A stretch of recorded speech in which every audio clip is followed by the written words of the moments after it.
कहानी की शुरुआत होती है साल 2035 में। अब दुनिया ने बहुत ज्यादा तरक्की कर ली थी। एक कंपनी जिसका नाम बायोनिक है लोगों के लिए खास किस्म के मैकेनिकल पार्ट्स बनाती है जिन्हें उन लोगों के शरीर से जोड़ा जाता है जिनके हाथ या पैर ना हो। ये मैकेनिकल पार्ट्स लोगों को एक आम इंसान से काफी ज्यादा ताकतवर और तेज बना देते हैं। ऐसे लोगों को अब बायोनिक्स कहा जाता है। लेकिन कुछ लोग ऐसे भी हैं जो बायोनिक्स को पसंद नहीं करते और ऐसे इंसानों को खत्म करना चाहते हैं। इसके बाद हम एक आदमी को बैंक में दाखिल होते हुए देखते हैं। जब उसने अंदर जाने की कोशिश की तब अचानक से लाल लाइट चमकने लगी, पर फिर उसने सिक्योरिटी गार्ड्स को समझाया कि उसका हाथ टाइटेनियम का बना हुआ है। गार्ड्स उसकी ये बात सुनकर उसे अंदर जाने देते हैं। इसके बाद वो एक खास कमरे में गया जहाँ उसके चेहरे और आंख के स्कैन्स होते ही उसके सारे लॉकर्स खुलने लगे। लॉकर के अंदर उसे 3 और मशीनी हाथ मिले जिनमें से एक हाथ के अंदर एक हथियार छुपा हुआ था। उसने अपना पिछला हाथ निकालकर दूसरा हाथ जोड़ लिया, जिसके बाद उसने अचानक से बैंक के लोगों पर हमला कर दिया। फिर एक लॉकर तोड़कर उसने कुछ हीरे भी चुरा लिए।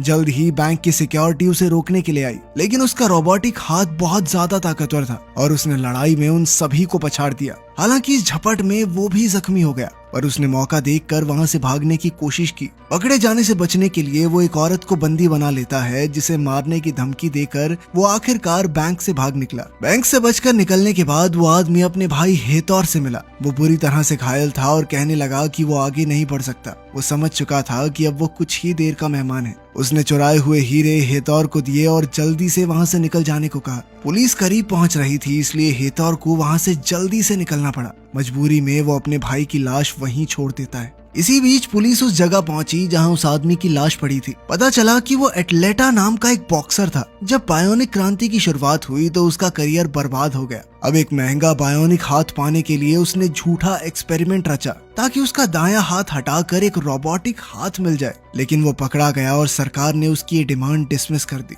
दरअसल बायोनिक हाथ पैर चलाने के लिए NIM नाम की एक खास चिप की जरूरत थी जिसे इंसान के शरीर में लगाना पड़ता था।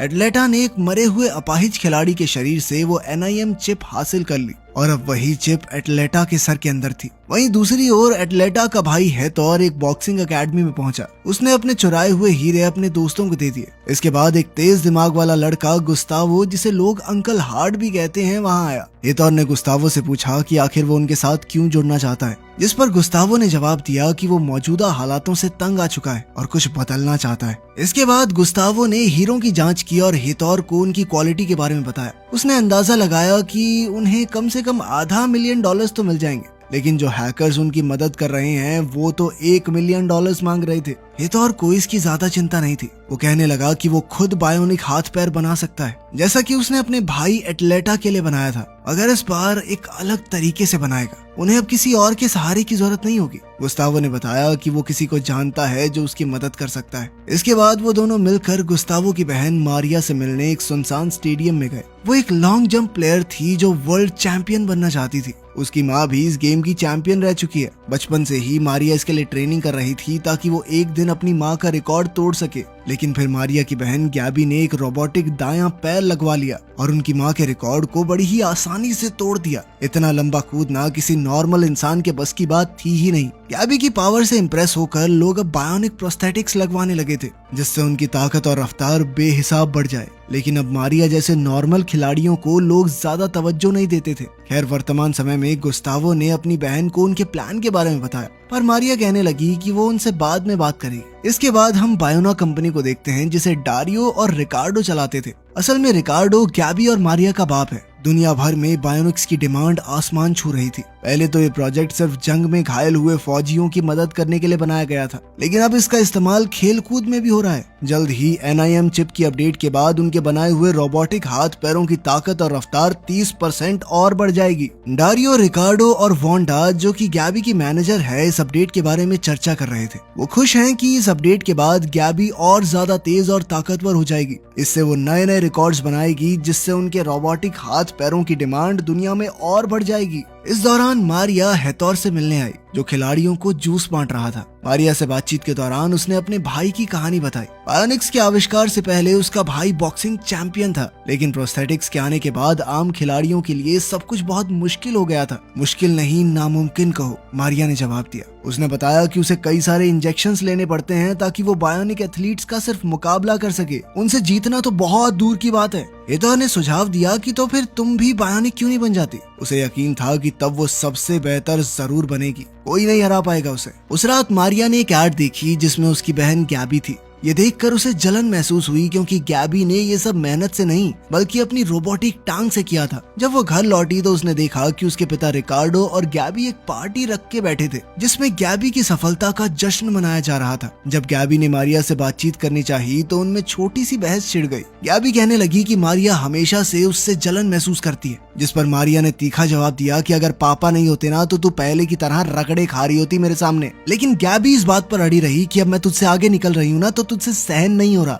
रिकार्डो ने बीच बचाव करने की कोशिश की, मगर मारिया के अंदर का गुस्सा फूट पड़ा। वो सबके सामने बोल पड़ी कि दुनिया कितनी बदल गई है। बायोनिक खिलाड़ी अब उनसे 2 गुना दूर कूदने लगे हैं, तो कोई आम खिलाड़ियों को क्यों देखेगा। पहले खिलाड़ी मेहनत से बनते थे, अब नकली टांग से बनते हैं। ये कहकर मारिया पार्टी से निकल गई और उसकी बातें सुनकर सब हक्के बक्के रह गए। उस रात मारिया ने एक इटालियन गाना चलाया जो उसकी माँ अक्सर उसके लिए गाया करती थी, और अपनी बाइक लेकर पूरी रफ्तार में निकल गई। अचानक उसका एक्सीडेंट हो गया, जिसके बाद उसे अस्पताल ले जाया गया। उसकी आंखों के सामने अंधेरा छाने लगा। जब वो होश में आई तो उसने देखा कि हेथोर सामने खड़ा था और उसके परिवार के लोग उसके इर्द गिर्द मौजूद थे। जब उसे पता चला कि उसका दायां पैर काट दिया गया है तो मारिया फूट फूट कर रोने लगी। डॉक्टर्स ने उसे एक इंजेक्शन देकर जैसे तैसे शांत किया। इसी बीच पुलिस वाले हेथोर और उसके लोगों की जांच कर रहे हैं, क्योंकि उन पर शक था कि वो लोग खिलाड़ियों को बायोनिक बनाने के लिए जानबूझकर उनके हाथ पैर कटवाते हैं। जल्द ही मारिया को हेथोर का मैसेज मिला, जिसमें उसने पूछा था कि मेरा भेजा हुआ गिफ्ट मिला या नहीं। इस बीच मारिया थोड़ा लड़खड़ा गई तो गैबी ने उसे सहारा दिया और बिना क्रच के चलने के लिए उत्साहित किया। मारिया एक बार को तो गिर गई, पर हिम्मत करके फिर से खड़ी हो गई। फिर गैबी ने उसे हेथोर का दिया हुआ गिफ्ट पकड़ाया, जिसमें एक गुड़िया थी जिसकी एक टांग पर बायोनिक प्रोस्थेटिक्स लगे हुए थे। ये एक इशारा था कि हेथोर मारिया को बायोनिक प्रोस्थेटिक्स देना चाहता है, जिसे देखकर वो खुश हो गई। जल्द ही वो NIM चिप मारिया के सर में लगा दी गई। डॉक्टर डारियो ने खुद उसका इलाज किया और सब कुछ एकदम बढ़िया तरीके से हुआ। इसके बाद मारिया को एक नया मशीनी पैर लगाया गया। मारिया खुशी से झूम उठी, क्योंकि अब वो सब कुछ दोबारा से कर सकती थी जो वो पहले करती थी, बल्कि अगर वो चाहे तो बेहतर भी कर सकती है। जल्द ही उसने फुल स्पीड में भागकर दूर तक जंप लगा दी। वो अचानक जमीन पर गिर पड़ी, जिसके बाद डॉक्टर डारिया ने उसे समझाया कि उसके एनर्जी लेवल्स अभी कम हैं और अगर कभी भी उसका लेवल 0 आया तो वो कोमा में चली जाएगी। अपने आप को फुल चार्ज करने के लिए उसे कम से कम 12 घंटे सोना होगा। जल्द ही हेथोर भी वहां आ गया और अब धीरे धीरे उन दोनों के बीच नजदीकियां बढ़ने लगी थी। और फिर एक दिन हेथोर ने मारिया से कहा कि अब बदला लेने का समय आ गया है। वो अपने भाई का बदला लेना चाहता था और उसने मारिया से कहा कि वो भी अपनी माँ और उन खिलाड़ियों का बदला ले जिनकी मेहनत और लगन को बायोनिक खिलाड़ियों ने धुएं में उड़ा दिया था। मारिया राजी हो गई, बस इस शर्त पर कि उसके भाई गस्तावो को इस सब में न घसीटा जाए। अगले सीन में हम एक बैंक के ट्रक को देखते हैं जो बहुत सारा पैसा ले जा रहा था। मारिया ने हेथोर की टीम के साथ मिलकर ट्रक का एक्सीडेंट करवा दिया, जिससे उसके अंदर बैठे गार्ड्स घायल हो गए।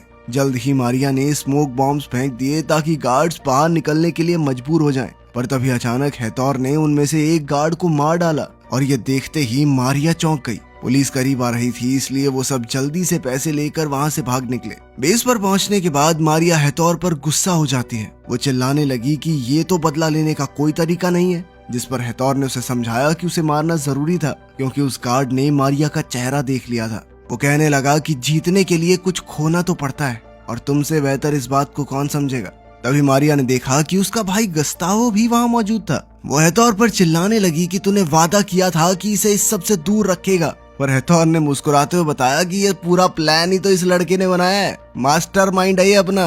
अब उन्होंने हैकर्स को देने के लिए पूरा पैसा इकट्ठा कर लिया था ताकि उन्हें NIM चिप्स की अगली डिलीवरी के बारे में पहले से पता चल जाए। उनका प्लान अब उन 10 एथलीट्स पर हमला करने का था जो अगले कुछ समय में बायोनिक बनने वाले हैं। अब मारिया को ये सब ठीक नहीं लग रहा था और वो गस्तावो को लेकर वहां से निकलना चाहती थी, लेकिन गस्तावो कहने लगा कि ये तो सिर्फ शुरुआत है और वो तो यहीं रहकर इस सिस्टम से लड़ना चाहता है। उसकी ये बातें सुनकर मारिया वहां से चली गई। जल्द ही पुलिस ट्रक वाली जगह पर पहुंची और बचे हुए गार्ड से पूछताछ के दौरान उन्हें पता चला कि हमलावरों में से एक के पास बायोनिक पैर था। इससे पुलिस को शक हो गया कि शायद मारिया भी इस सब में शामिल है। लेकिन लेडी ऑफिसर अब भी यही सोच रही थी कि हमलावर कैमरा के सामने आने का रिस्क क्यों लेंगे। इसके बाद उन्होंने मारिया के एक्सीडेंट की फुटेज एक बार फिर से चेक की। इधर मारिया सोच में पड़ी हुई थी कि आखिर उसकी जिंदगी में ये सब क्या चल रहा है। अगली सुबह उसकी बहन गैबी उसके पास आई और उसके बायोनिक पैर को देखकर पूछा कि सब सही है ना। तभी उनके पिता रिकार्डो वहां आकर कहने लगे कि इस बार के कंपटीशन में उनके घर से 2 बायोनिक एथलीट्स हिस्सा लेंगे, मारिया और गैबी। उन्होंने बताया कि बायोना कंपनी मारिया को स्पॉन्सर करने के लिए तैयार है। ये सुनकर मारिया तो बहुत खुश हुई, पर गैबी इतनी खुश नहीं दिख रही थी। दूसरी तरफ स्टेडियम में एक पुलिस वाला गुस्तावो से बात करने आया और उसके हाथ पर हेतोर का टैटू देखकर वो चौंक गया। वहीं दूसरी ओर मारिया और गैबी के बीच ट्रेनिंग के दौरान तनाव और बढ़ने लगा। पुलिस वाले ने बीच में आने की कोशिश की, पर मारिया ने अपने बायोनिक पैर से उस पर वार करके उसे जमीन पर गिरा दिया। इसके बाद उन्होंने ऑफिसर से पूछा कि क्या उन्होंने उसका एक्सीडेंट करके भागने वाले इंसान को पकड़ लिया, पर ऑफिसर ने कहा नहीं। फिर गुस्से में मारिया उसे अपना काम ढंग से करने की हिदायत देकर वहां से चली गई। जल्द ही उस पुलिस वाले ने रिकार्डो के परिवार से बात की। ऑफिसर ने बताया कि मारिया का एक्सीडेंट करने वाली गाड़ी तो गायब हो चुकी है, लेकिन उस गाड़ी का नंबर एक ऐसे आदमी के नाम पर रजिस्टर्ड है जो जिंदा तो है ही, और उसने हादसे से पहले ही पुलिस को फोन करके इस बारे में बता दिया था। लेकिन जैसे ही उसने हेतोर के बारे में बातचीत शुरू की तो गुस्तावो ने चिढ़कर ऑफिसर से कहा कि हेतोर को इस सब में बिना बात घसीटने की कोशिश ना करे तो बढ़िया है। अगले दिन गुस्तावो ने हेतोर को बताया कि पुलिस अब मारिया पर नजर रखे हुए है। गैबी जो उनकी बातों को छुपकर सुन रही थी, वो इस बारे में और जानकारी इकट्ठा करने की कोशिश करने लगी। जब उसने पुलिस को की गई कॉल रिकॉर्डिंग सुनी तो उसमें उसकी माँ का वो खास इटालियन गाना बैकग्राउंड में चल रहा था। पुलिस वाले ने बताया था कि कॉल एक्सीडेंट से पहले ही कर दी गई थी, जिसका मतलब ये था कि मारिया पहले से अपना एक्सीडेंट करने वाले इंसान से मिली हुई थी। गैबी समझ गई कि मारिया ने इस हादसे को जानबूझकर करवाया ताकि वो भी बायोनिक बन सके। खैर कंपटीशन वाले दिन गैबी ने 16.7 मीटर का एक नया रिकॉर्ड बना दिया। फिर मारिया ने छलांग लगाई और उससे भी बड़ा रिकॉर्ड बना दिया।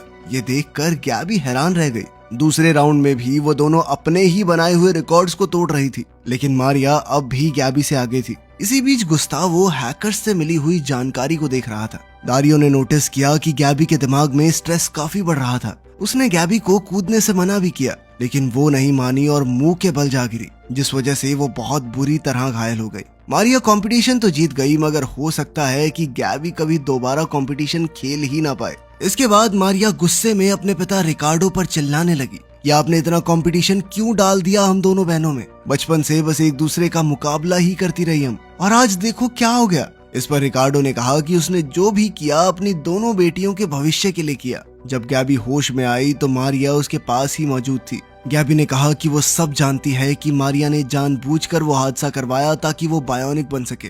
वहीं दूसरी ओर हेतोर अब NIM की डिलीवरी के बारे में जान गया था और उसने मारिया से कहा कि आखिरकार अब वो दुनिया को बदल ही डालेंगे, पर मारिया ने उसका साथ देने से इनकार कर दिया। हेतोर ने गुस्से में उसे याद दिलाया कि तू मेरे एहसानों के नीचे ना तभी हुई है, समझी? उसने ही मारिया को ये बायोनिक पैर और स्पॉन्सर्स दिलवाए थे, जिसके दम पर आज उसने ये वर्ल्ड रिकॉर्ड बनाया है। ये सुनकर मारिया गुस्से में वहां से चली गई। इसके बाद हम देखते हैं कि हेतोर के चाचा और गुस्तावो ने चुपके से मारिया के जूस में कुछ डाल दिया, जिससे वो चल नहीं पा रही थी। हेतोर के चाचा ने फिर गैबी को किडनैप कर लिया और रिकार्डो को बहुत मारा। मारिया सब कुछ देख रही थी पर कुछ नहीं कर सकी। गुस्तावो हेतोर पर चिल्लाने लगा कि वो ये सब क्या कर रहा है, पर हेतोर ने उसे शांत करके अपने ऊपर भरोसा रखने को कहा। फिर उसने मारिया को धमकी देते हुए कहा कि अगर वो अपने परिवार की सलामती चाहती है तो अंत तक उसका साथ देना होगा, फिर चाहे कुछ भी हो जाए। इसके बाद हेतोर ने अपना प्लान बताया। मारिया को एक बिल्डिंग से एकदम सटीक जंप लगाते हुए बायोनिक बिल्डिंग में घुसना होगा। फिर उसे एक ब्रीफकेस चुराना है जिसमें वो खास चिप्स मौजूद थी। मारिया बिल्कुल प्लान के मुताबिक बायोनिक बिल्डिंग में कूद गई और बड़ी ही आसानी से सिक्योरिटी गार्ड्स को पीटकर उसने वो ब्रीफकेस हासिल कर लिया। लेकिन इसी बीच पुलिस को इसकी खबर लग गई। दारियो को भी जल्द ही पता चला कि इम्प्लांट्स चुरा लिए गए हैं। उसने पुलिस के साथ ही CCTV कैमरास में मारिया को उन्हें चुराते हुए देखा। पुलिस से भागते हुए मारिया को हेतोर की बाइक दिखाई दी। गुस्से में उसने अपनी गाड़ी से उसे जबरदस्त टक्कर मार दी, मगर जल्द ही उसे पता चला कि वो हेतोर नहीं, उसका खुद का भाई गुस्तावो है, जो बुरी तरह से घायल हो गया था। जल्द ही हेतौर अपनी गैंग के साथ वहां पहुंचा। मारिया ने उस पर हमला करने की कोशिश की मगर उन्होंने पहले वार करके उसे बेहोश कर दिया। होश में आने पर मारिया को उसके परिवार के साथ ही बांध दिया गया। हेतौर ने उनके सामने ही वो ब्रीफकेस अपने बॉस को दिया। मारिया को ये सब देखकर बहुत बड़ा धक्का लगा क्योंकि वो मानती थी कि हेतौर सिस्टम को बदलना चाहता है, लेकिन वो तो ये सब सिर्फ पैसों के लिए कर रहा था।